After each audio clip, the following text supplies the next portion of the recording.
Okay, Doris, we are all ready. I'm going to turn it over Okay. to you. Thank you all for all the committee members for being here and for the Bay Ridge Community Development Center for offering us this presentation. So since you've got all the details, we turn it over to you now. Okay, great. Sorry, guys.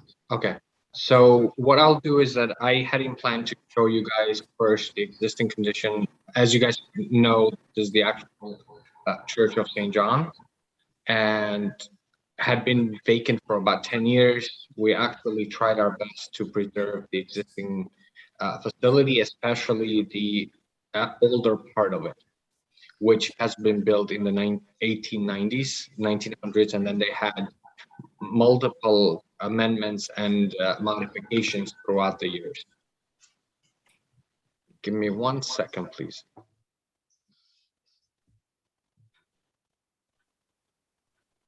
So, all right, can you guys hear me better now? Yes. If you guys allow me to share the screen, I'll start with that. Okay, still a little bit of an echo you have. I don't know why. Give me 1 second. Let me see if I can get that resolved.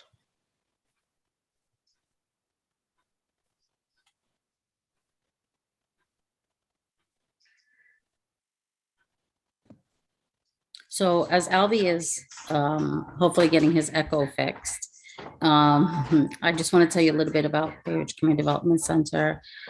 During the global pandemic, the Bay Ridge community came together. Majority of them were the Muslim community, and we raised $2.6 million. We were able to purchase the church on 99th Street and Fort Hamilton Parkway. As you guys can imagine, the condition was really bad. As Albie said, it was 10 years vacant. And the great, thing about buying the church was that we thought about what would benefit the community, not only the Muslim community, but just the community at large. And the concept of, having a community center for everyone is something that, we thought would be beneficial, since Bay Ridge does not have a formal community center. And I think Albie's going to be ready to share screen so he can show you what plans we have for it.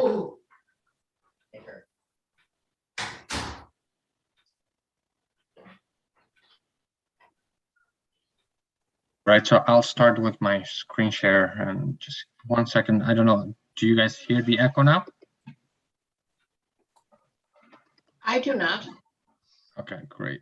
So this is actually the existing facility of the church. So as you can see, this was the original building structure. This is basically the existing first floor. This in the middle, it's the open courtyard, and this is the multi-purpose room that a lot of the activities that we understand were happening in conjunction with the senior center that's close to us. They were utilizing that space, and they were utilizing the kitchen that was here for their cooking equipment and so on. I want to interrupt you because I'm very familiar. I live on the block. Okay. I'm also the chair of the zoning land use committee, but could you reorient me? I mean, where is 99th Street on this? Sorry. Okay. So 99th Street is here in the front. So the front entrance here, Okay, this is 99th Street. This is Fort Hamilton. Okay. Sorry, the architect. Thank you. Gotcha. Yeah, put this quite fast because we actually just completed our schematic design.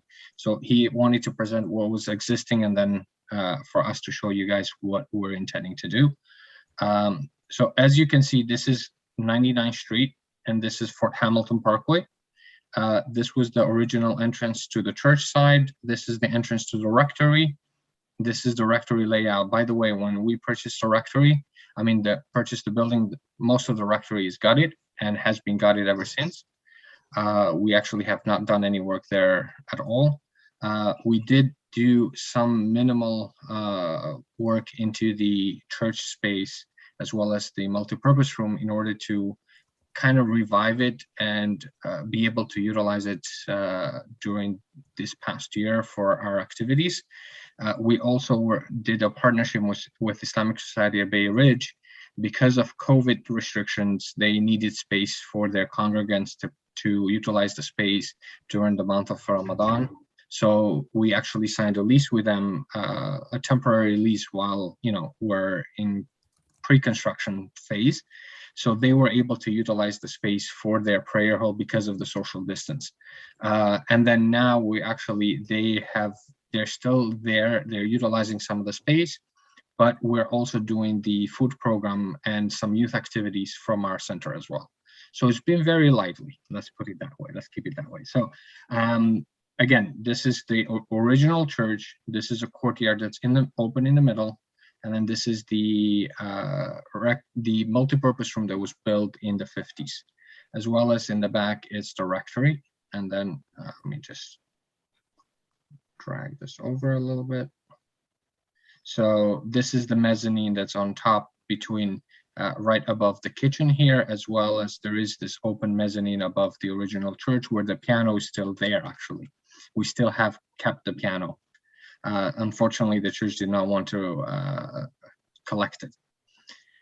Additionally, on the side here, we have basically the second floor and the third floor of the rectory. So the church does not have any space. This is the bottom part here is the basement actually of the rectory, and a part of it is under the church hall. So this is what's currently there now.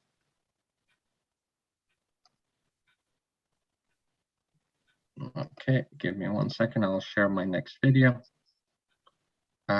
What I'll do first is this is our schematic design of how the architect has envisioned the center to look. So we've kind of taken in and blended between the rectory as well as the actual facility itself. We're trying to preserve some of the original stonework that was there, and we're trying to modify basically a little bit on the front and give them kind of like a modern look with still keeping some of the original decor and the original facility itself. So this is from the corner of 99 and Fort Hamilton. So it's a corner view. This is from Fort Hamilton Parkway. This is the view of the rectory. In the rectory side, we're actually just refacing it with stone, limestone potentially, and or similar tile or stone. The inside of it, it's not being modified much. However, in the facility itself here, as you see, we're actually added an additional floor. So I just want to interject here and just to say to all of you, if you notice the layout and the design, we didn't want to build something that looked like it didn't belong in the neighborhood. So it's not something that's terribly high. I know that there were developers that wanted to build condos there, and the neighbors were of course against that idea, but rather they liked, a lot of the neighbors that I've spoken to, they like the idea that this is not so intrusive. It doesn't look, something like out of the ordinary for Bay Ridge, for example, and for that neighborhood. Sorry, yes. Albie. Yes, Anne, you have a question? You're muted. Is it possible for you to show us a photograph of the existing structure? Because my recollection is that there is a berm of a height elevation currently between the sidewalk and the structure, and this displays much more flat. May we see that photograph? Yes, so what our intent is, and I'll explain that to you guys in a little bit, it's our intent, as you see here, there is actually a fence. We're intending between the actual church and the basement, there is an excavated crawl space that we're intending to increase and to actually make it a usable basement. Our intention is to utilize that as a walkable space, remove that additional ground that's there that would basically fall between in this section, and then lower it below ground as well so that we can utilize it for the UPK and 3K programs or daycare program, that this would be their inclusive space for a playground, which is open it's open for anyone, basically for them to utilize. So it's that open space would space. still be a green space. It's just that you're not seeing it from here, but if you look down into it, what Albie, I think, is trying to say is if you walk up to that gate and you look down, you'll see that it's a green space still. Yeah, and I'll It's show you just- guys a 3D visual as well. I just want to jump in here. Sure.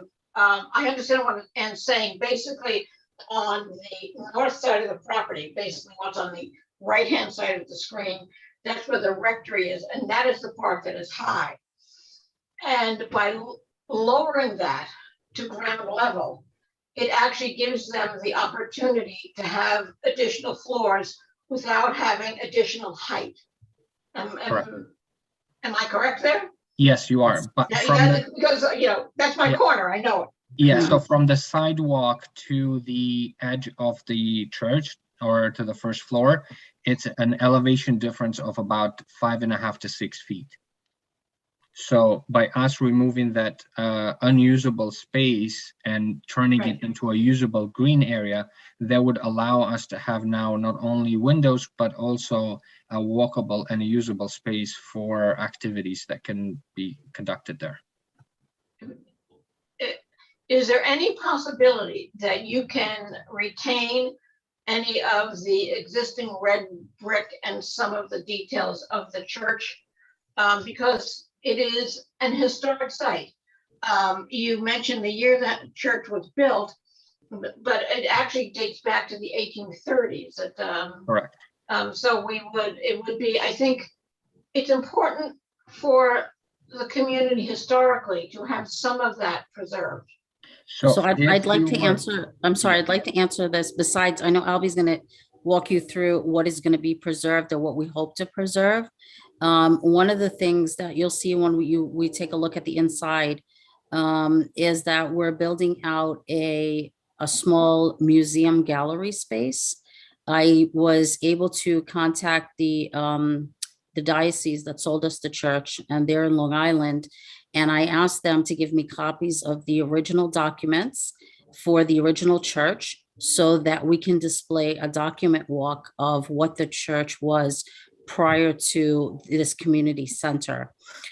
Just so that we can preserve, and like you said, no one should forget the historical significance of this church and the historical, aspect of, what was built here.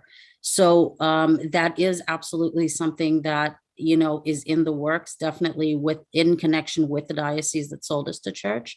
And even the wood inside of the church, we're going to repurpose quite a lot of the wood. Yeah. Sorry, Albie, go ahead. Yeah, so the other thing that I wanted to mention, as you mentioned, that this was built in the 1830s. However, the original structure, after our Yes. analysis, the original structure was in a wooden structure that had caught fire, and hence the stone building that's there currently now was built thereafter in the late 1800, early 1900. So that's why we're preserving, if you notice, Yes. all of the openings here, we're actually preserving. This is the actual stone that's there that will be preserved. We're not removing that. And under this section, basically what's the original part of the church was actually being preserved. From this door, from the main door to the end on the 99th Street side, that is actually an extension that was built in the 1950s. When the multi-purpose room was built. So the architect actually did the study, and he said, unfortunately, that part, there's no significance from a historic standpoint. But nonetheless, we'll continue, and then so that you guys can actually see furthermore. This is another view from Fort Hamilton, and then this would be the view from 99th Street. So the idea is, and if you notice this, it's a little higher than the rest of the building because we're actually adding an elevator. All of the spaces in the community center will be ADA accessible, and that's the bulkhead pretty much. This is one of the designs that the architect came with. This would be the bulkhead and the elevator lobby for the bulkhead where it would end. So it would serve the 2 stories plus the one underground, and then it would end on the roof for roof access. So How high is that? This would be to the height, I believe, of 32 or 35 feet, which is the limitation of within R4B zoning. So one of the things that we've noticed as we've been in the neighborhood now for a year is that we have quite a lot of seniors in the neighborhood. And so we wanted to make the space accessible to them, whether they're going to be on the second floor in the library space or the gallery space, or they're going to be on the ground floor in the cafe space that you'll see. We want to make sure that they're able, or the multipurpose room, we want to make sure that they're able to access the entire building.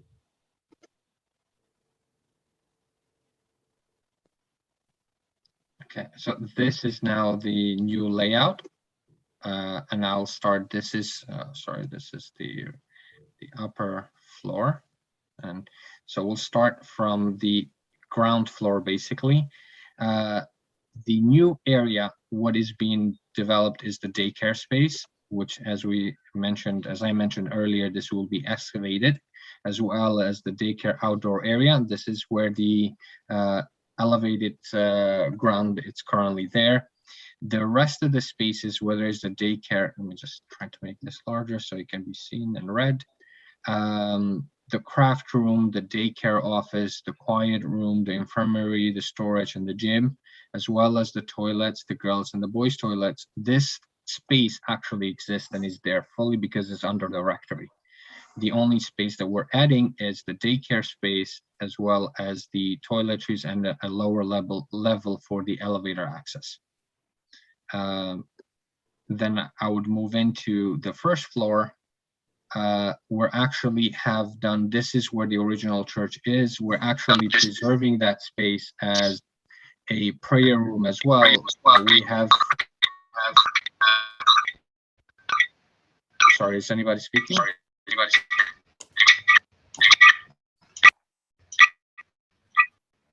Okay. I Sorry, muted. That's All right. sorry about that. No, it's all right. So we're actually preserving that where the church originally was. It's going to continue to be a prayer room.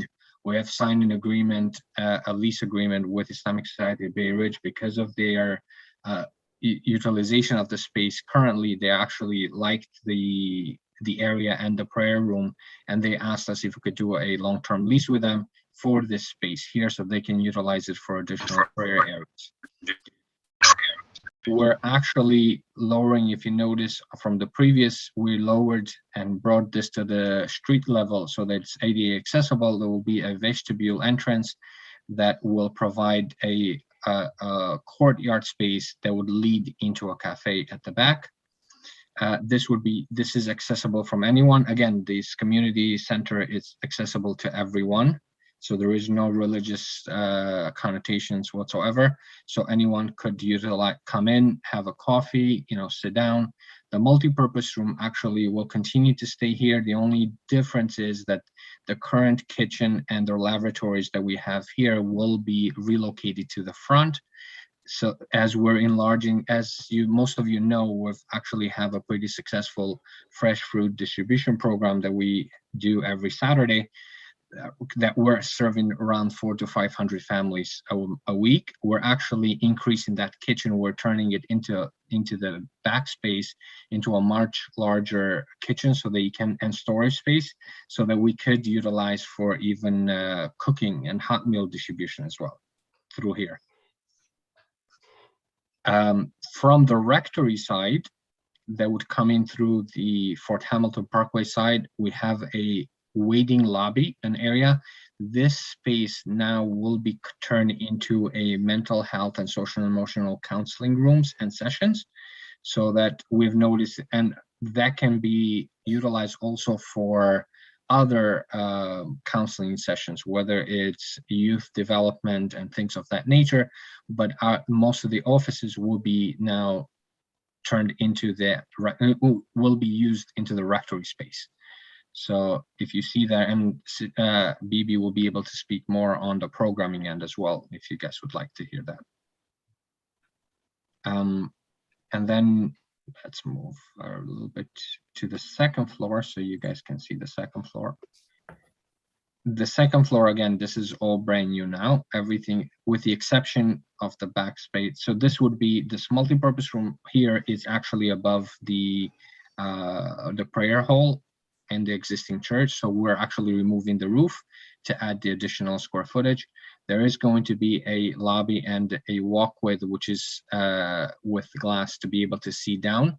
We're actually creating a courtyard and a field that you will have natural light coming in from the skylight. So there will be a skylight on top to provide natural light into the courtyard and below. The additional spaces on the above the multi-purpose room, they will be turning into classrooms and additional classrooms. Some of the programs, as Bibi can mention later, would be to be utilized by after school programming, youth development, and things of that nature. And then what we're utilizing is we're going to create a museum, just Bibi mentioned earlier, a museum space that we can showcase and do have potentially monthly exhibits, art exhibits, and at this museum space, as well as a library. We want to bring back the love of books. One of our things is to bring back some of the love of books to the youth. And these offices would be additional office space for mental health and social emotional counseling. And then the last part of the facility, it would be our youth development space that would be on top where we currently have now a where the museum and the library would be. This would be sitting right on top of it, and this is at an elevation of 24 feet. That's what the calculations of the architect were. The skylight over the courtyard is open in between, and we're intending to do an outdoor play area and basketball court for the youth to be utilized, with a great view of the Verrazano Bridge. I mean, the view from there is fantastic. So we have asked a bunch of, a lot of the youth that come to volunteer, and they're very, very excited about the basketball court utilization. So this is that upper lobby and the elevator room that you saw, the bulkhead, and this is the actual staircase that will lead you into the space. So every space that we have created here has ADA accessibility. This would be that walkway from the elevator that would provide ADA accessibility into the youth space, as well as the courtyard. So, and then let me just, this would be, okay, sorry. This is basically an image that we're intending to view for the lobby and the lobby area and the entrance. As you can see, there's a cafe in the back, with the skylight open so the natural light can come in. And this would be open as well from the second floor and the on both ends in order to provide some light in and accessibility, given that grand view feel. Additionally, we asked the architect to add maybe a couple of water fountains. The water sound is actually very soothing for the spirit. So one of the things, just to go back to that, so one of the things that I like is to hear running water. For example, if I'm having a coffee, I want to sit in a cafe, it's peaceful, I hear some running water. So we also want to create spaces where people feel like, wow, I can sit here, I can have a coffee, I can read my newspaper if I want to, and I can just, be at peace. And so that's what we're hoping that the community center is going to bring to Bay Ridge residents. Not only play spaces, let's say for young kids in another area, but also we're trying to create this intergenerational feel where older people would like to come in as well, and utilize the space.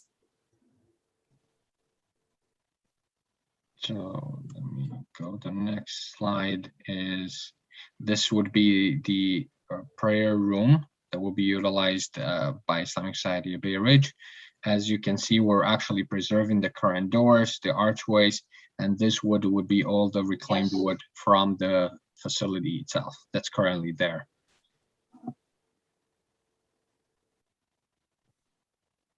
this would be the museum space that we were envisioning and talking about as art galleries. Nowadays, we don't actually see much art galleries, especially in Brooklyn and Bay Ridge. There's very far in between. So we wanted to bring that back and try to use some of the local artists to showcase their work. And this would be the space that we would showcase the original church. So again, I asked for printed copies of the original documents of the church that was there. So we would have a designated space so people could walk through and know, what existed there before this community center. We did find some of the older artifacts into the building, whether they were stone artifacts with dates. We're actually preserving all of them, and they would be displayed in here as well. This is the library space. Again, this is a concept view. Maybe that might be slightly different, but this is a concept view for the library, potentially with computers. This is a view that you would be from the lobby. They would coming from the corridor looking into the library and the museum. So we kind of asked our architect also to put in, as you can see, everything that's transparent. So if you're in one space, you can still look out into the other spaces.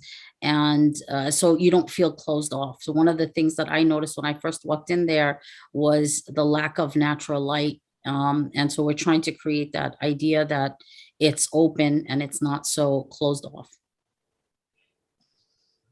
This is actually now the rectory space. It's what the rectory was previously using as their living room. We're actually turning this into a office lobby, and that will be utilized for the social, emotional, and counseling as well spaces.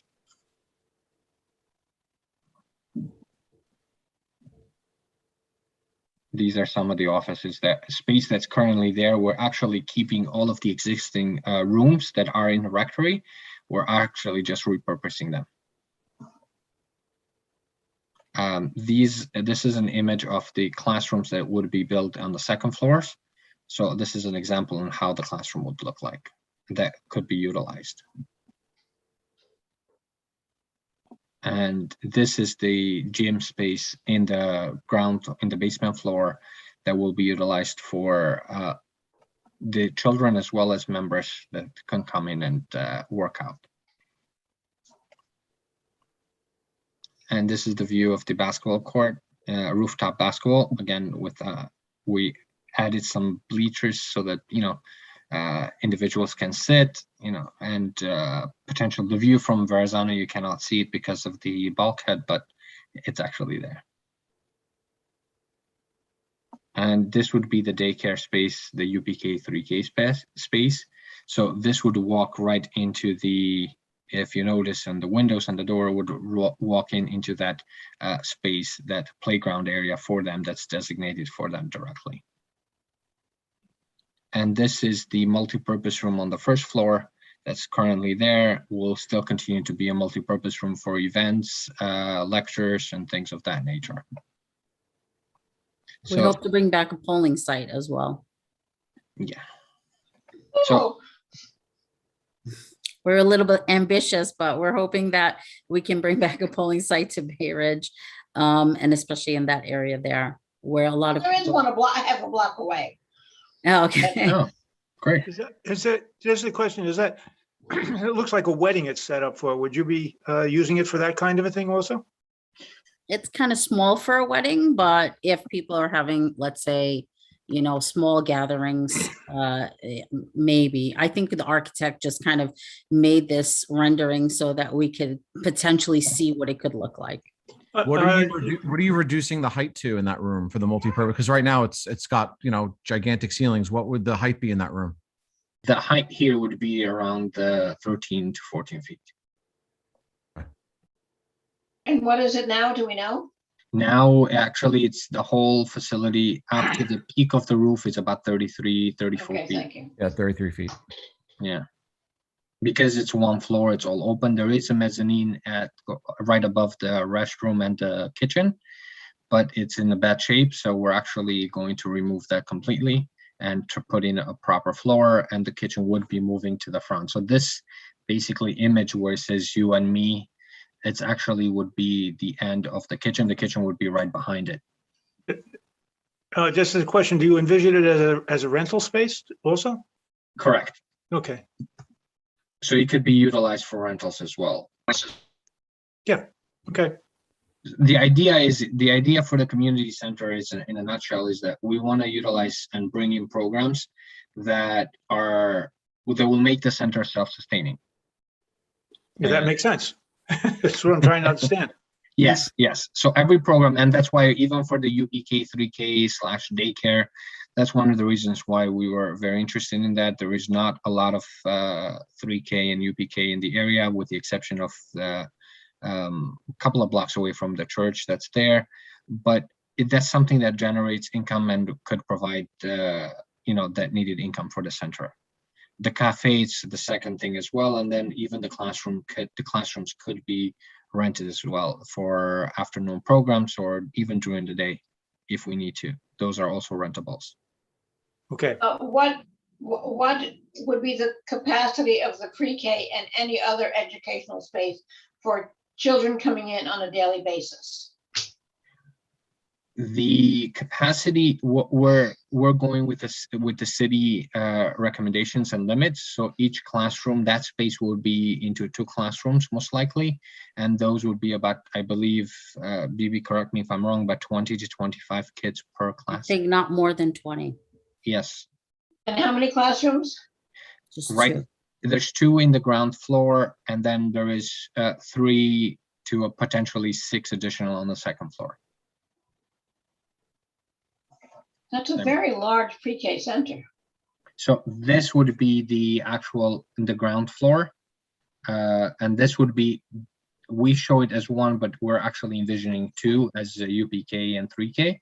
Each of them would require their own space. So this would be subdivided in the middle to provide additional space for both classes. Let me just go back. These are the additional classrooms. Let me just go back to the floor area so that you guys can actually see it. So these classrooms here, the space that we're discussing would be above the multipurpose room, which is roughly around 3,000 square feet. So that's going to be divided into these 3 additional classrooms up here on the second floor that we can do afternoon programs as well. Yeah, the second floor would not be utilized for any small children, like a UPK or pre-K program. These floors would be specifically for, let's say there's tutoring after school, or some kind of, like Albie said, some kind of after school programming that would happen there. Or even, English as senior second language. classes. Yeah. Yeah, senior classes, and again, all these spaces that you see here are not set in stone regarding what kind of purpose Activity. they're for. Yeah, what activity it's for. So I see a few hands. So I think You know what?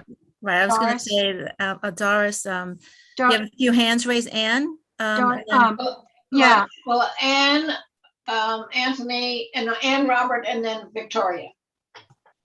okay. I want to say that I think that the concept and the visions here are magnificent. I think the reality is that this is not a renovation. This is a complete transformation of this building. It will be unrecognizable from what it is currently. Clearly, you are spending significant dollars. And I would ask you, why would you take a historic building that could lend itself to reuse and renovation and spend these dollars here? Why choose this site?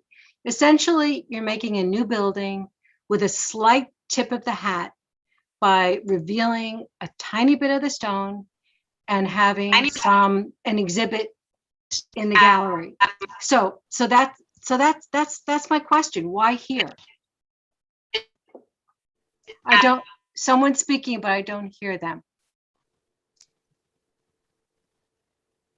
Do we have any comments on that from the Bay Ridge development? so. I mean, I'll tell you this, we have been looking, we were looking for the past, I'd say 5 to 6 years to purchase a facility. We initially did submit a bid to purchase this property 4 years ago when it first came on the market. We liked it as a site. We saw it as something that could potentially bring an increase in the community services in the neighborhood. Being that the facility itself is not landmarked, we looked into it to make sure that from a landmark preservation, this facility will never become a landmark facility due to the renovations that have taken place. And being able, I mean, we did not want to demolish the entire building. We're actually building on the existing footing and foundation. We're keeping the existing structures. We're just adding onto it. The second floor above the multi-purpose room here is actually will be on beams, will not be on the current walls. And then on the, I would say the eastern side, western side of the facility, we are utilizing the existing foundation and existing building that's there. So just to add addition to it. So we're just refacing it. We're not destroying the building. We're just refacing it and making it stronger. And we think that the value that the community center would bring to the neighborhood and South Brooklyn in general, it's something that it's missing from Bay Ridge, especially. I mean, I've been living in Bay Ridge. I lived in Bay Ridge for the past 22 years, and my kids grew up in Bay Ridge, and unfortunately, there hasn't been a community center. And I'm sure you guys have been here longer than I have, and I don't know when the last community center has been in Bay Ridge. So I think that this is something that we're trying to bring back. Robert? Thank you so much, and thank you for the thorough presentation.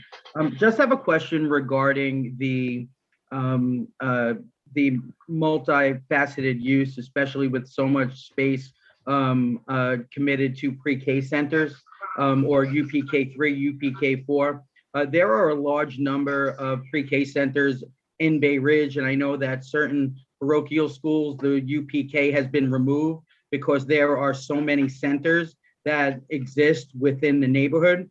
I was just wondering if that falls through and you aren't able to put a UPK center in there, do you have the capacity to run pre-K on your own and have service providers who could do that? Just thinking from a sustainability perspective, the revenues that come in for that program will be very helpful in running the entire facility. So just wanted to get your insights and if you can weigh in on that.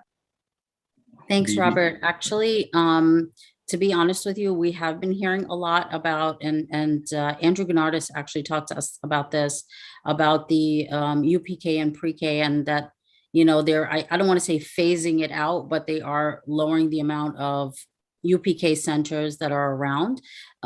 Like I said before, these spaces that we've kind of, I want to say envisioned or designated are not set in stone. Those that doesn't have to be a pre-K UPK center, for example. We will be building out programs not only for children that could utilize that space, but potentially, you know, to service other members of the community. So I'm not sure 100% that we would be able to sustain on our own without, you know, the city of New York, an entire pre-K or UPK program. And again, also we have to look at the need, right? In that area of Brooklyn, there are a lot more seniors than, let's say, I want to say younger, you know, kids or people that would want a pre-K or UPK center there. So nothing is absolutely set in terms of what we would, you know, we would put there. We would definitely look at the needs of the community before we proceed. Thank you. Anthony? Hey guys, hi. I'm sorry. There we go. Yeah, thank you so much. This is an incredible presentation. So I will say, just for full disclosure, this is a site that is very close to my heart. My production company spent over 10 years producing shows in that space. So this is incredible to see the potential that you've drawn out of that corner spot. And we were there till 2014, so it wasn't vacant 10 years, but close. Okay. Right. Just curious, have you spoken to other, because as a space for the community and stuff, have you spoken to arts groups or other groups in the area to see how, they also would be able to potentially utilize the space if, in the planning of the space, and how to include some local groups that might be or have been homeless for some time, and also in the same vein, looking for a community spot, a performance center or a community center. Have there been talks or reach outs to that, or are there plans to do that? So we have a few people have been interested besides your group, of course, which we've emailed back and forth. But again, because most likely the space hopefully soon will go under construction, we have not wanted to be honestly to commit to any specific group as of yet, until the space is actually built and sound and safe and everything is ready to go, basically. But that's absolutely within the realm of what we'd like to do, especially with artists, and hence, like I said, building out a museum/gallery space is, for us, is to exhibit local artists in the neighborhood who might not have a space to say, hey, I want to exhibit my work, for example. So again, that's not something that we will not be doing. We definitely will be looking at that, but I want to say that's going to happen probably after the space has been renovated. So there's no plan to maybe have them input on the planning of the actual space. It would be more post development, as it were. Yeah, it would be after development. One of the, like Albie mentioned, one of the only programs we really run out of here is the food service program. I was lucky enough to get a grant with the city of New York to give out fresh fruits and vegetables. And as he mentioned, we're feeding about 400 Bay Ridge families every single week out of what used to be the church space. A lot of people have this misconception that Bay Ridge is a rich community, and they don't seem to understand that, the pandemic hit every community, especially ours. And so when I see lines of, 300, 400 people waiting on a line on Saturday, it showed us the need to absolutely have food distribution, and hopefully maybe in the future partner with New York City food pantry to to give out hot meals to people who are in need in our area. Stephanie.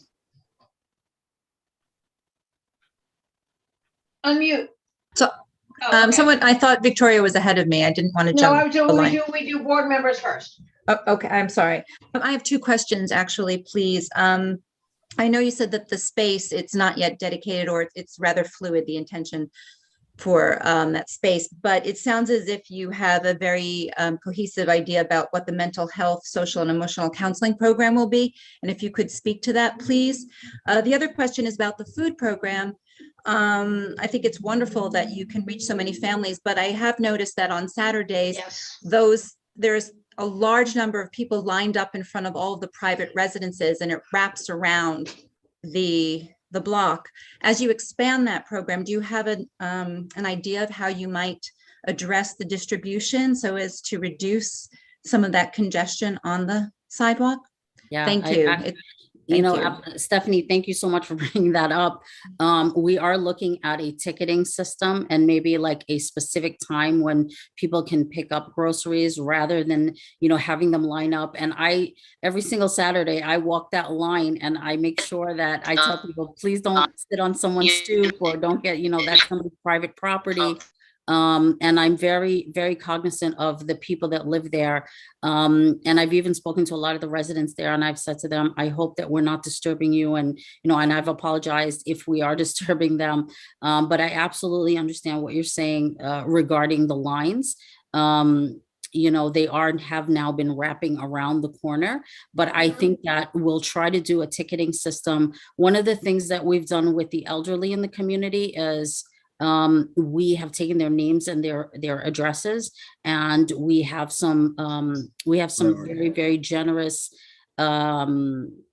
cab drivers that have been going out and delivering food to people who are in need and who cannot get down there. When I walk that line, I generally like to pull out the older people and say, please don't wait on the line, because, you know, they're too old to wait on the line, or I feel bad that they're standing there for such a long period of time. So we definitely will work out, hopefully, a better system of how to distribute that food. One of the other, if I may interject, and that's why I actually opened the other screen. If you guys have a chance to see here, this is the multi-purpose room. And one of the doors we're actually opening directly into the kitchen. There is a ADA walkway accessibility around next to the building that will continue to stay there. This would also be utilized and be used as a potentially one the line would start from, so that we can avoid having the people being on the sidewalk. This is about 100 feet, 125 feet long. We could utilize that space as well. You would bring into the space, into the kitchen, and then the distribution could continue directly from here as well. So this could eliminate some of the line outside. So that's one of the thoughts that we have put into removing the kitchen from currently the kitchen being here in the front end of 99th Street to being on the northern part of 99th Street of the facility. So this would be, it's in the northern part of the building itself. So it's at the back end versus being on the far end. So this would allow us for utilization of the space here to provide the distribution from there. And in that way too, Albie, if you just, you go down to 99th Street, we would be, even if the line wrapped around, it would wrap around the building and not in front of people's residences. Okay, thank you. And the first part of my question about the mental health Yes. counseling. So I have to say that one of the things that we've noticed in general, especially during COVID, is all of the mental health issues that have kind of come up, whether it's been divorces that have happened in families or problems, social emotional problems that have happened in families. And so we thought about, today I heard a very, very interesting group that's talking about storytelling, regarding their time during the pandemic, for example. And sometimes that's very cathartic when you just story tell about what happened to you during a pandemic or during the time that people were locked down together. In general, though, we do have two mental health counselors. We have an office space on 68th Street and 5th Avenue. So we do have two mental health counselors that do talk to people. And when we say mental health, I'm not talking about the kind of mental health where, we have people who are, I'm trying to be tactful here. Regarding, people with mental health, but we're not talking about people who need to be in some kind of, asylum or facility. We're talking about just people who are just suffering, mild mental health issues, or youth, for example, who might have some, problems with families or things like that. That would be what the mental health program would look like here. We did a few workshops on stress and anxiety, on parents, sending their kids back to school during COVID. So it's nothing, extremely heavy when it comes to mental health. There's not going to be any kind of medical facility out of here for people who might have psychiatric problems or anything like that. No. But I do think that that's very important. I think that our elderly were very affected mentally by COVID-19, and sometimes they didn't have a space. I know my own mother, who is elderly and lives with me, it was very hard to be locked down, for example, and not be able to go out and not talk to her friends. And so we do want to invite people to come in and share their experiences. And that's one of the things that we're thinking about for mental health, whether it's everyday stress or it's something related to COVID or not related to COVID. It could be family counseling that we engage in here. So it'll be that kind of, and again, so I'm not building, we've only really been doing services for a year now. So we haven't built out a whole bunch of programs. I don't want to build out every single program and it crashes on me. I've built out, as you know, the 2 or 3 programs that we have. We actually have a social worker who, you know, helps people access the city of New York. And that's a free service that we do on 68th Street and 5th Avenue. A lot of people don't know how to apply for the kind of services that New York City offered. You know, especially during the pandemic, people, you know, New York City was giving out money to, you know, to people who were suffering, let's say, from not being able to pay their rent, for example, or people, or, you know, any kind of services, whether it's food stamps or it's, you know, social security benefits. So we do offer those services for free. We've offered them for free for about a year now, and we've serviced about 1,000 Bay Ridge residents over this past year, helping them access the city of New York and the services that the city offers. So those are the kind of things that would come, you know, those are the kind of services we would offer here in what was the rectory. Thank you. Dean, Yeah, wanted to just say a few things, and you just said it. I think when you say mental health, may more be family counseling, you know, counseling of youth in that end, which is desperately needed by people, no question about it. And mainly, just wanted to say thank you, because as Josephine can attest to, some of us have been speaking for a number of years, trying to find a place for a community center / youth center. And I don't have to tell you how difficult it is. We kind of thought we had a place, and then it didn't materialize, but this is going to be fabulous for the community. And I think whether it's the arts group, there are so many groups, maybe with very small budgets, but would be willing to rent space, and currently are renting space, that hopefully this can work out where even maybe without the UPK, that, you know, you eventually going to be able to cover the cost of operation, which is critical to keep things running. So thank you very much. This is something that has been desperately needed. Thank you, thank you, thank you. Thank you, Dean.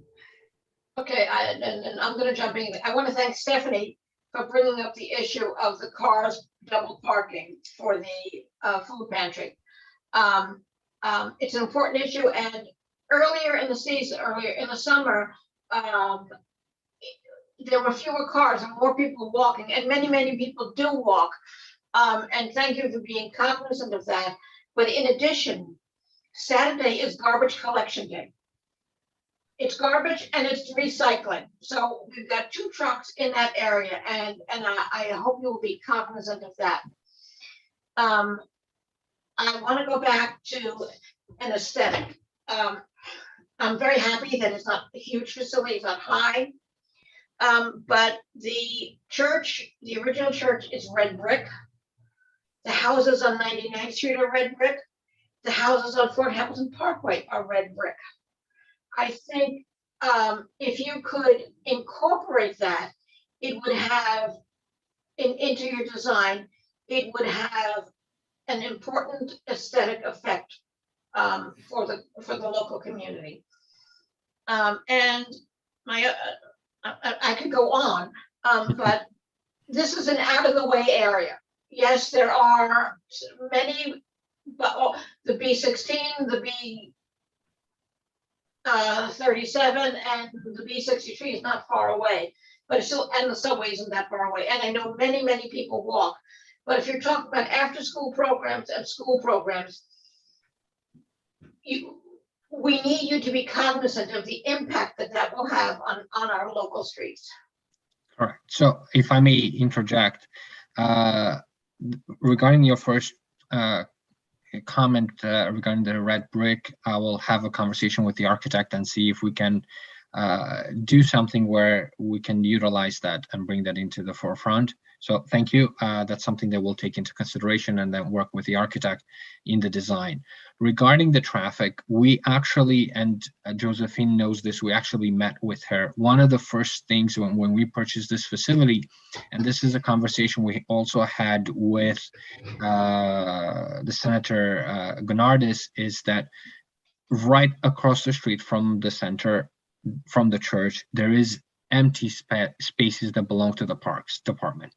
And we requested and we asked, is there any way possible to allow some of that unused and unutilized space underneath the Verrazano Bridge to be potentially converted into a parking lot for the community? And not just for the center, but for the community at large. Because we realize, look, we're Brooklynites, we realize that's something that in Brooklyn, you know, if you don't have a a parking spot, it's sometimes more expensive than gold, to be honest. So, I mean, utilizing that space that's underutilized under the Verrazano Bridge is something that we reached out to. Josephine knows, we met with her. We reached out to Brennan. We reached out to Andrew Gunardis. We've reached out to the local politicians, so that, because we understand that Brennan gave substantial amount of money to the Parks Department to redo and redevelop that park that's right next to us. And we wanted to see how we could utilize parking for the community, and not the community center, but for the community in that underdeveloped area. We're still in works and in talks with them. We have had some very, very little traction with the Parks Department, unfortunately, because we are aware of the issues of parking there. Well, I would just give you some history on that. When St. John's was an incredibly active parish, active church, they tried the same thing and they were denied. And I was told, tell you, so someone who lives there and sees kids running, skating, riding their bikes, it's an area that is used extensively by families and is an important area for kids to be able to do that. And I think that should be preserved. We tried the same thing when we were doing our shows down there. We tried the same thing to hook up with parks for parking, and we were denied pretty quickly. Parking is always shows never started at 8 o'clock. I'll tell you that much. One of the other areas that we looked at, it's right after the senior center. There is a MTA space. That's it's an empty lot that belongs to MTA. We are trying to see if that could be utilized for additional parking. And that's currently, right now, that's being used by Construction vehicles. Correct. Yes.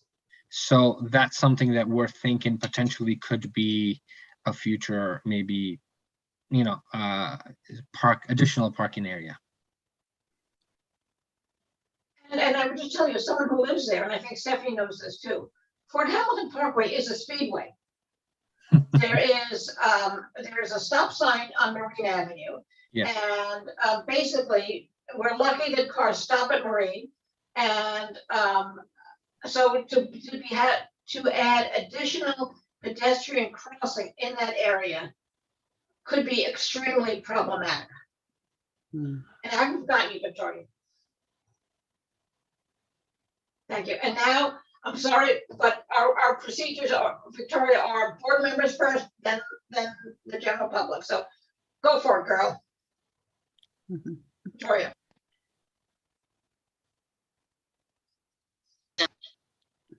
Hello? Can you hear me? You're getting a lot of feedback, Victoria. Maybe Maybe you could type your question in the chat. Maybe type in the chat.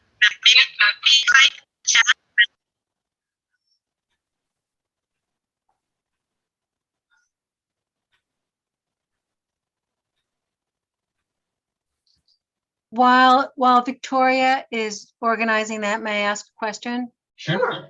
The project is being presented tonight as a service and as an informational report.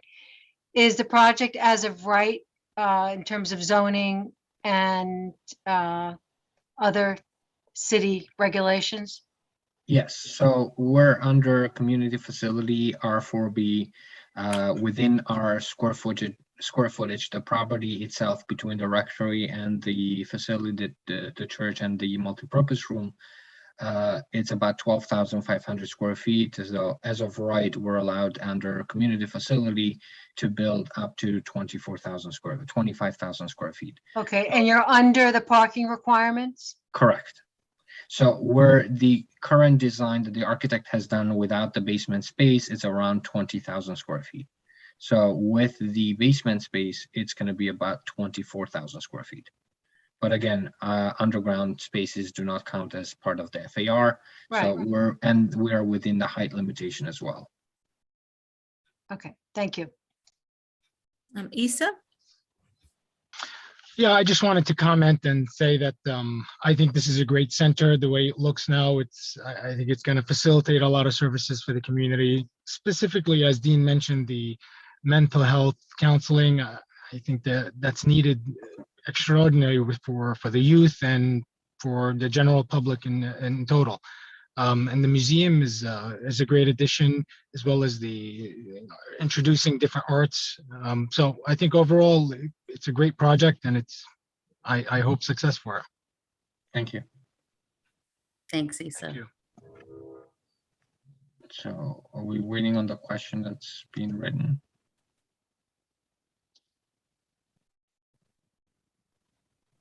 Oh, Steve? Steve, do you have your hand raised? Steve, do you Yeah, have your hand raised? yes, I do. I just put it up. Yeah, I do. I just put it up. Okay, you got me? Gotcha. All right, I just wanted to know the, how large is that? I'm looking on there, the room to the left. How large Yes. is that room? This is okay, so this is actually underground. So let me just, sorry. This room here on the left-hand side, which is the multi-purpose room, is roughly about 20, without the kitchen, it's about 2,500 square feet. 2,500 square feet. Okay, thank you. Thank you. No problem. So currently, I mean, we have the current public assembly space from the church that was utilizing this area, and they had a ballroom slash lecture hall that were being utilized as a public assembly space to them, and they had a maximum capacity of 200 people. And the library, not the library, the one in the middle there. This is a courtyard. No, that's the courtyard. Yeah, this would be an open space that's Oh, from the. Where, can you show me the museum? That's what I'm looking at. Oh, sorry. Yes, give me 1 second. I'm sorry. Seems on the second floor. So this would be on the second floor. The museum is here and the library is here. These spaces would be roughly around between 600 to 800 square feet Each. minimum. Okay. And the library larger. If you take something like the museum, I'm just interested.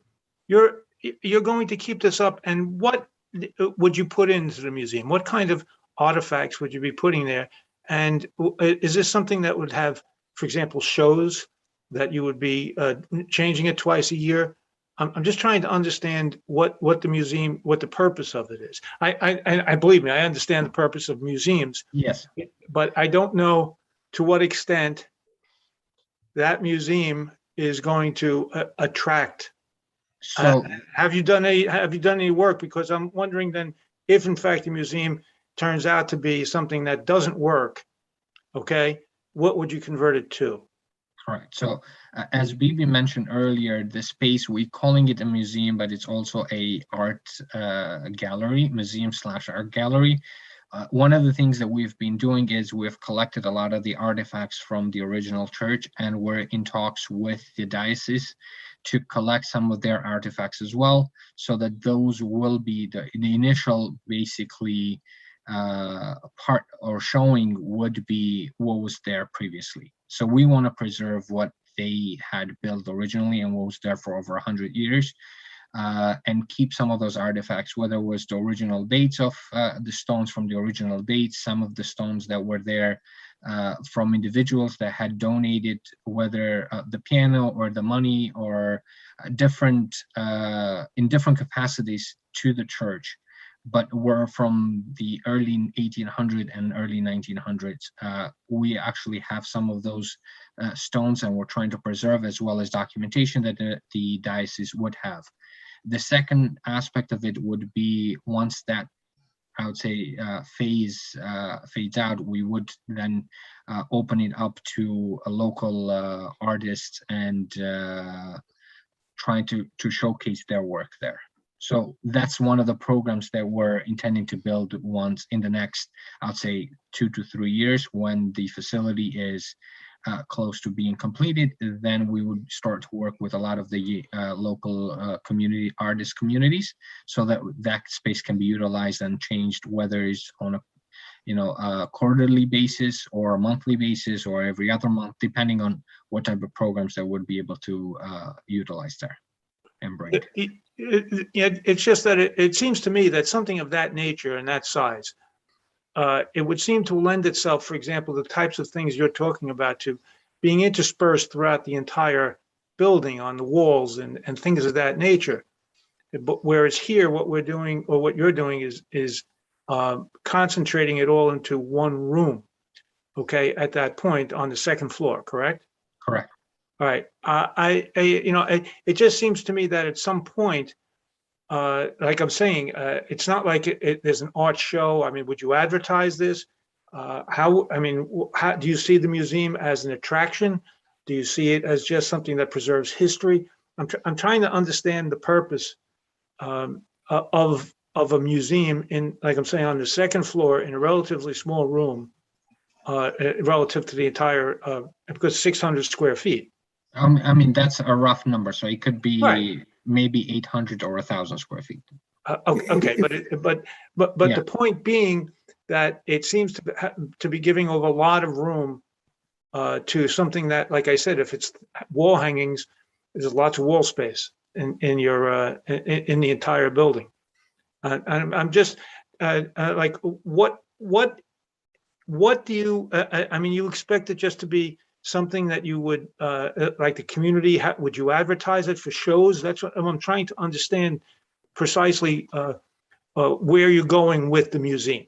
If I could add something in here, Sure. Steve, over the last maybe 7, 8 years, I can't tell you how many individual artists who I've spoken to, more the last 15 years, who have absolutely no place to show their work or offered for sale.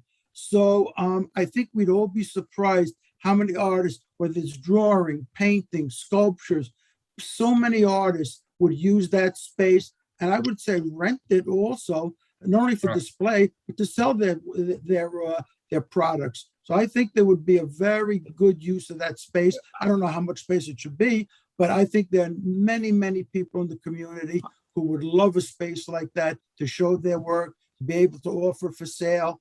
I think it would be well used, actually. Actually, Dean, I'm not here. I'm not knocking it. I'm trying to No, say I know that it seems to me that the entire, like there's so much wall space within the entire building that it opens itself to shows and things of that nature.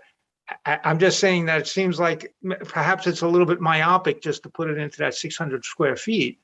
And I'm just saying, I'm trying to understand what we're accomplishing by it. And what you're saying here absolutely is absolutely accurate. I'm just trying to internalize it. That's all. When I it's, think they're when good it's an questions. enclosed space, it becomes like a gallery.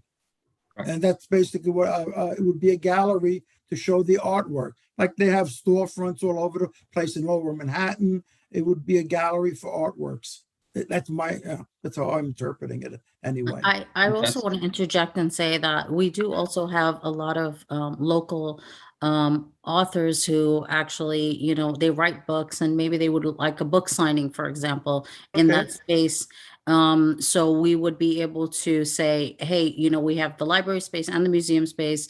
Let's say, a local writer would want to use that space for a book signing, for example. So the idea is to get people in and to get programming happening, constantly moving. And I do appreciate what you said, Steve. We do have quite a lot of wall space all over to To supplement that. display, yes, to supplement and display, the what was there before, the church that was there before, and that's an actual great suggestion that we'll look at. But definitely we want that. I don't want to, I mean, the architect put the word museum there. And we kind of think of museums as just kind of having some, art on the wall and some busts or whatever. We want this to be something fluid where someone is coming in and saying, hey, you know what, I look at this space and I would love to have my book signing, or I look at this space and I'd like to, put up my my artwork, as Dean mentioned. So we would like that space to, to constantly be moving. We could have poetry night in there, for example. Maybe there is a local poet that, Okay. that kind of thing. My fear was that it would be underutilized, not overutilized. We'll find a way to, use it. Okay. In a follow-up for that, for this space and for the educational space, what is your outreach strategy?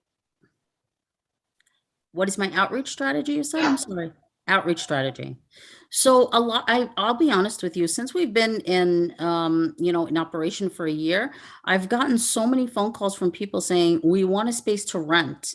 And, for, let's say, I had a college group actually call me recently. They're doing something called Charity Week, and they wanted to hold their training program there on how to train kids, how to reach out to the community and give charity. So I've had so many groups call me and say, we would like to rent a space for 4, 5, 6 hours to do training sessions, for example. People have asked me about doing, different types of trainings, not necessarily just for college, but medical, for example. I think in October or November, we hosted New York City Health and Hospital, and we turned that space into a vaccination site for the city of New York, and many people were vaccinated at our site, which was great. And so, the space, again, as Steve mentioned, we can always utilize. There are a lot of people that, would want to have, let's say, some kind of space to use for their organizations that they don't necessarily have in their own facilities. One of the other things that we're actually in talks with is with the Fort Hamilton Senior Center. So we understand that they actually did utilize some of the facility for their activities. So that's something that we're intending to do as well, to provide them that facility that they cannot have at the parks area. So that's something that could be utilized there for additional classes. Some of the classes and trainings, maybe not classes, not the right word, but trainings for seniors could be how to use iPads and iPhones and things of that nature, which is something that's usable on a day-to-day basis. Whether it's computer classes, things of that nature as well, could be completed there. ESL classes, English as second language, could be done there as well. Those are some of the things that we have taken into consideration and thought of as part of the process of designing this facility. Ray? Hi. Hi. Hi. Sorry, I came to this meeting a little late, so I missed the original presentation of all the spaces. But since we're talking about the museum and the upper floor, like, what are the 2 guest spaces on the far right for, and the 2 little rooms off of that? Yeah, so the guest spaces, unfortunately, architect had listed them as guests. They are actually offices. Okay. Currently, this is the rectory, so these were being utilized as dormitories. So that's why he had identified them as guests, because they are being utilized. Well, they were utilized as guests, as dormitories. And the closets, these are 2 closets that were there. They used to hold the priests. I guess the main priest used to sleep in this room here, and these 2 closets would hold his clothes and his gowns, because we actually found some of the I guess a part of his dress and things of that nature that were there left. So that was being utilized for that. This whole facility, with the exception of the library and the museum, actually even part of the museum is actually still constructed. It's currently there. They actually had a library there where they were utilizing it for their books. So they had and then they had the guests, their dormitories. They had 3 rooms. So we're keeping the existing building as is, the existing rooms, and then turning them into office spaces that could be utilized for social emotional counseling. Okay. And then one other thing I mentioned about, that I wanted to mention about the whole, community, food program, and there was a concern about possible lines is, could we also maybe ask the young, the young adults in our community to help maybe deliver some of the food to the elderly, because, I'm part of a program as well. And I every once a week, I help deliver to families who are kind of in the far reaches of Brooklyn, where they don't have access to shopping, or they're too old to, to go out. That could be a good thing too. And that would promote, I think, the community's involvement, and especially with the young adults in the community as well. So I think that could be a really positive thing for him, Yeah. for the space as well. So But, Maybe and mention- also solve the solution of limiting long lines and people wasting time, standing in line. So That could be an BB idea. mentioned earlier, we actually do deliver to, right now, I think our list has grown to about 20 to 30 families that we actually deliver every Saturday. So mostly the elderly. mostly are the elderly. So our youth that are volunteering on a weekly basis, after they do the initial distribution, they actually collect, they keep a set of food bags that they hand deliver to these seniors in the Oh, community. that's great. And then we have we have 2 individuals that come. One is a taxi driver. He has a minivan that he comes on weekly basis. He distributes to 10 families that reaches as far, I believe, as 45th Street.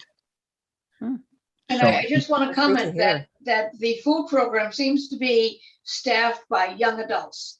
correct. And Yep. it's very impressive. And they're Thank you so volunteers, much. by And the it way. is, They you are- are one of the few food pantries that has fresh produce, because most do not have the facility to store the fresh produce. So it gets delivered on Thursday, Friday, and it's given out on Saturday.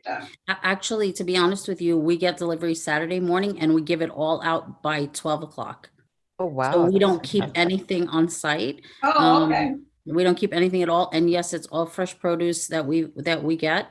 We also last year did a turkey distribution. We'll do the Yes. same this year as well. During Ramadan, we did hot meal distribution for the whole community. And we hope to, grow the food program, but not to the extent where, we're hurting our neighbors. As was mentioned before, we don't want to be intrusive in the neighborhood at all. And one of the first things that we did when we did the turkey giveaway was really to speak to the neighbors and ask them, how do you feel about, what's happening in your community? It's there, they've lived there. So we want to make sure that we're very, very, cognizant of how they feel. And we do care about their opinion. We don't want anyone to, and I often tell people, please, if you feel like we're intrusive in any way or we're hurting the neighborhood in any way, please come by so we can fix that problem. And so far, I'm very happy to report we've had very positive feedback. Mhm. I haven't, when I spoke to Andrew, he said to me, I haven't heard anything negative. So I was like, okay, great. And so we hope to continue in that vein, not hearing anything negative and just moving forward in a positive way. The kids that are doing the distribution are high school and college students. Yes. They're very impressive in that they come at 8 o'clock in the morning and all we give them is a bagel and some coffee, or some orange juice. And they're there from 8 until cleanup, which is about till 3 in the afternoon on a Saturday morning. And they do the food distribution. And so one of the things that we do talk to them about is how to speak to people. I find that a lot of young people today do not know how to speak to anyone because they're so behind the screen all the time. But how to speak to people and how to say good morning and we're trying to build the leaders of tomorrow. and not have them just behind a computer or behind, you know, a handheld device. We want them engaged with the community. And I think that's really important. I was an educator for more than 20 years. And so this is the cornerstone of what I do. Most of those kids that are coming there were my students. And yeah, and I'm constantly pushing them. I'm like, you know, you being a good neighbor is the most important thing, and a good human being, the most important thing that you're going to do. So I think that we're trying to make those values resonate with the people that are living in the community. Robert, Sounds wonderful. and Thank you. Very well said, Bibi, and that's what the world needs more of, right? You know, young people committed to truly make a difference in the world in a very mission-driven way. I think that everything that you've spoken tonight has been very extensive, and you know, this brings a multi-purpose community center to the next level. My question surrounds funding for all these programs. So, you know, you previously said that you would have various trainings, various events, various, you know, things for the community. Would it be free and open to the public for those interested in hosting these spaces? And who would absorb the operational expenses that go into hosting those type of events? So if this is an all-inclusive community space, you know, I just wanted to get some insights from you as to where the funding would come from. And secondly, and I know I work down at St. Francis College, and we have a community space that is free and open to the public, but over time we started to incur expenses such as cleaning, security, technology, and things like that. So do you have a plan for that? So it's wonderful, a wonderful community resource, but how do you keep it sustainable, keep it fresh, keep it new, and keep it so it continues to be a resource for community members? That's a very fair question. And so I'll tell you, like I said, I mentioned before, during the pandemic, in 2 months, the Muslim community in Bay Ridge raised $2.6 million to buy that property. All of the funding so far has been from the community that has been absorbing all of the cost of any programming that we've done. The food program, as you know, is from the city of New York. I have been actively after every elected official that you can imagine to try to throw some discretionary funding our way for programming. Some of it has been successful, some of it not so successful. Going forward, we fully expect that we will get discretionary funding since we are servicing the entire community at large. In terms of programming, I know that there are specific New York City departments that will fund certain programs, like youth programs being funded, for example, by the Department of Youth in New York City. And so we're hoping, and that's what, and not just hoping, we have been actively writing grants and have been getting grants either from private or from foundation grants from different sources. And we're listed on the Attorney General as a registered charity. So our financials can be found on the Charities Bureau, and a financial report as well. So all the funding that's coming in and all the expenses will be found there. It's public knowledge, of course, because it's a nonprofit organization. So we're really looking forward to the idea of, yes, we do get donations. I'll be honest with you. Some people who are standing on the line for food on Saturday come up to me and give me a donation. Frankly, I feel embarrassed to take even a $20 donation for them because they're standing on, a line to get groceries. But there are private people who are funding, by way of donations. We have worked with other organizations like Islamic Relief USA, who have been generous enough to do funding for the turkeys, for example. That's one example of what they've done. Food programs, other food programs that they're actively involved with us with. But so far, all the money has come out of the community and into the community. And one of the things, to be quite honest with you, when we met with our elected official, Justin Brennan, one of the things I said to him very frankly was, we're feeding Bay Ridge families. More than 400 families a week are coming. It's public. We expect that the funding, discretionary funding, should be coming out of your office. So I fully expect that our local officials, our new mayor, hopefully is going to, support this effort in any way possible. And then the rental spaces, again, so we rent part of the space to Islamic Society of Bay Ridge. They do pay a rent for some of the space there. So that has helped also in absorbing costs. And believe me, I'm that person that can't sleep at night because I think about how I'm going to pay the few people that are working for us and, and Con Edison and all of that. But we definitely, again, are looking to get funding from the city, the state, and the federal government. You said your financials are available. You said where, but I didn't get it. Where are Sorry, they? we're listed with the Attorney General Okay, Charities Bureau. thank you. That's all I No need. problem. No problem. Yeah, Dan, so you we're, have your hand up? I took it down because I don't desire to be repetitive, but since I'm going to be repetitive, I'll be at least brief. I think that this is a wondrous project with wonderful goals, but I think there is an architectural sadness, an environmental sadness to taking this building for this use. I could have visualized it in the former MetLife building on 69th Street, a brick structure waiting for these uses to find a home. I think this building is wrong-headed for the use, but I wish you well, and I know that the hearts are in the right spot. could I actually interject in that if you're able to give me access to that building and to give us a way to purchase that facility, then we would tomorrow jump into getting it. Unfortunately, You would have needed to contact me sooner. I mean, we have Wish we been knew you trying. sooner, Anne. Yeah, we wish, but we have been pushing, to be honest, for many, many years to try to create something and to build something the right way for the community. Unfortunately, not many facilities have been available. Because you're giving so much, but it also feels in this instance that there's a loss as well. Good luck with it.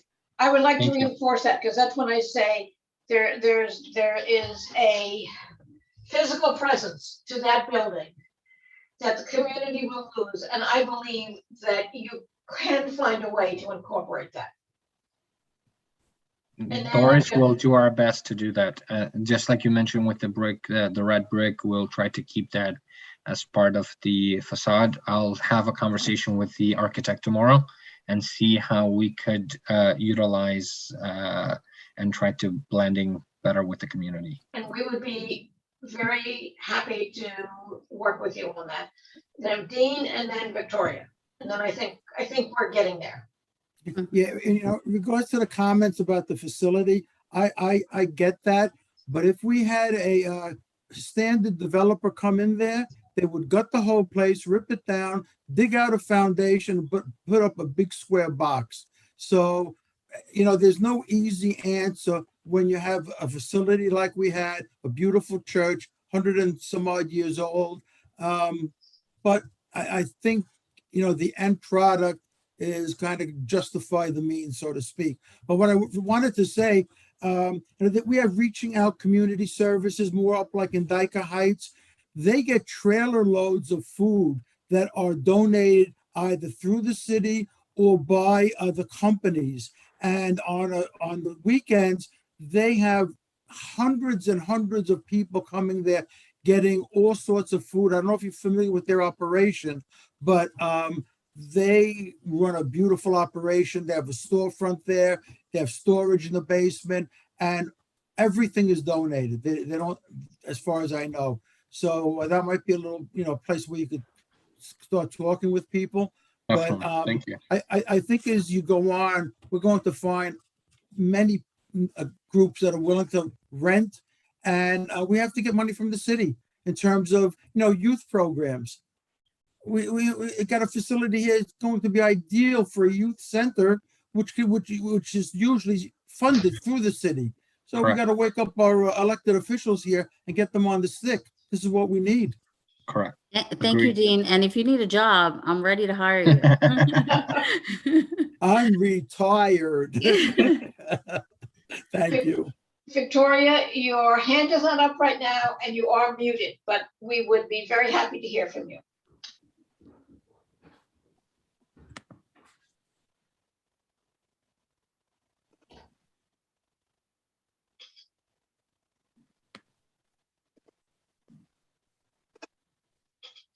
Okay, so this was an informational meeting.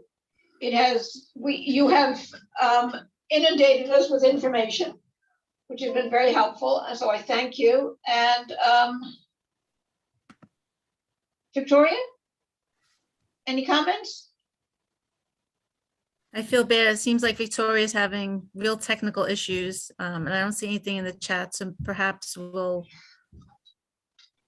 maybe Victoria, I'll reach out to you and we'll get questions to BB and Albie. Can you give her, could you give her a call? Just, I mean, as long as we're here. Victoria, can you call the office? No, Victoria is very adept at getting in touch with people. You'll get a call, BB. Don't worry about that.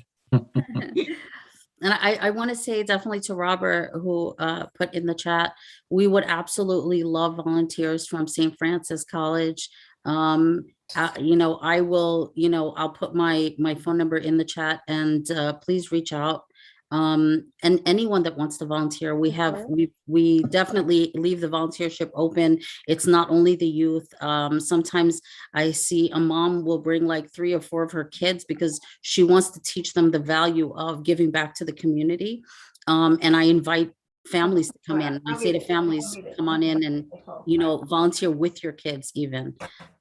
So thank you, Robert, for that. And I definitely am going to put that right now in the chat for you. My information for everyone, if you'd like to reach out. Okay, so I'm gonna read you Victoria. She sent me an email, so I'll just read it. Thanks for the comprehensive presentation. I wanted to explain that just because the city did not designate the church as a landmark, it does not mean the community does not see it as such. The city has been very negligent on this count in Bay Ridge. I really appreciate that you have reached out to the diocese about garnering artifacts. I would like to also add that this building has a very layered history. The 2 generals who are connected to the church, thus its name, were stationed at Fort Hamilton. They were allies in one war and then enemies during the Civil War. I would encourage you to incorporate this story.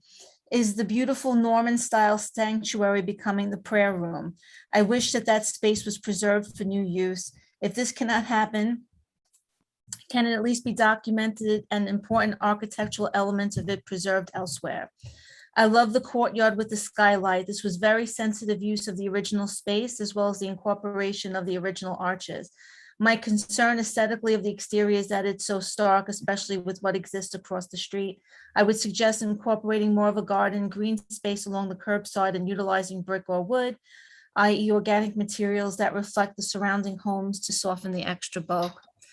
And I can also email that to you as well. Yes, please. That would be great if you could send it over. We'll try to take as much as those comments into consideration, Victoria, and we will have a conversation with our architect as well so that we can try to incorporate them. And I want to say something. I'm a historian by trade, with a master's degree in history. And the moment I stepped into that church and I started to find artifacts and I started to find even old prayer books, and I started to reach out to some of the families who left their prayer books in the church. I tried to find some of the people who were parishioners there. I want you to understand that we're definitely not trying to destroy anything that the church did. And I often say to people that come in, listen, this church served the community for over 100 years, and we want to serve the community for 100 or more years. We want to continue the beautiful work that was being done there. We don't want to destroy anything.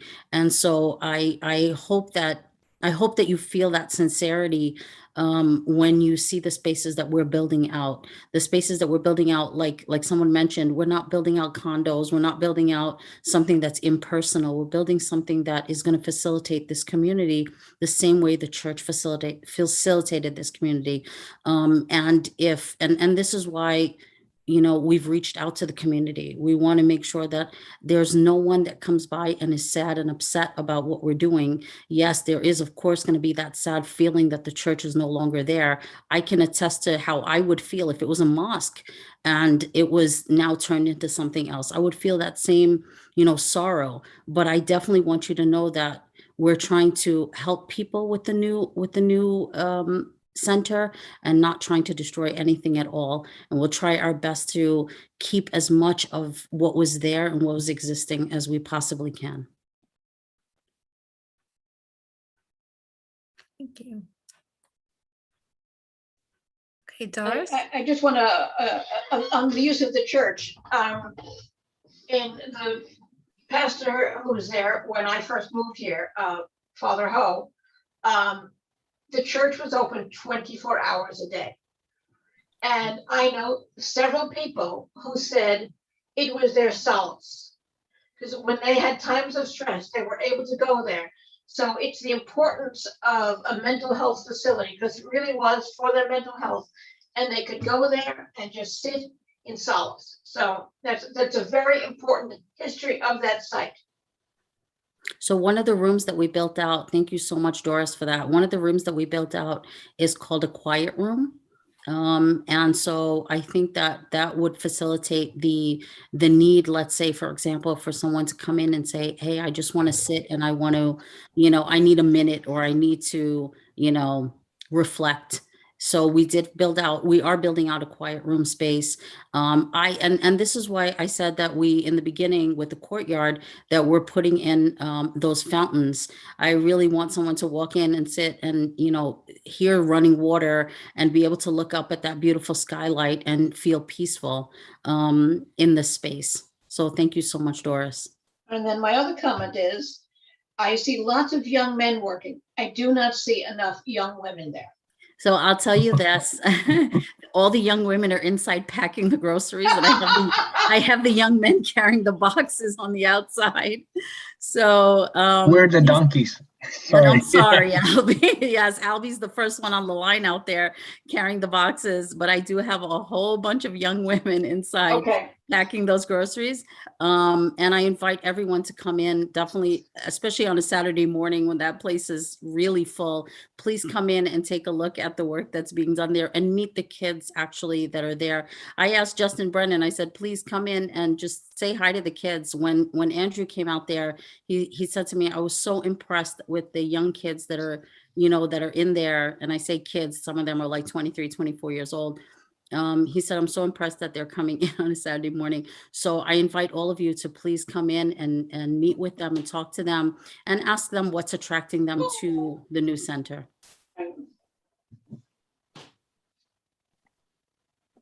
Thank you. Thank you, guys. Anybody else? No? Excellent presentation. Thank you. Thank you very much. Thank you, guys. Yeah. Okay. All right. Thank you all. We Do I need have a motion to adjourn. Do I have a motion to adjourn? Yes. Thank you, So moved. everybody. Thank you. Thanks. Have a good night, everyone. Thank you all, Thank you. and we will be hearing you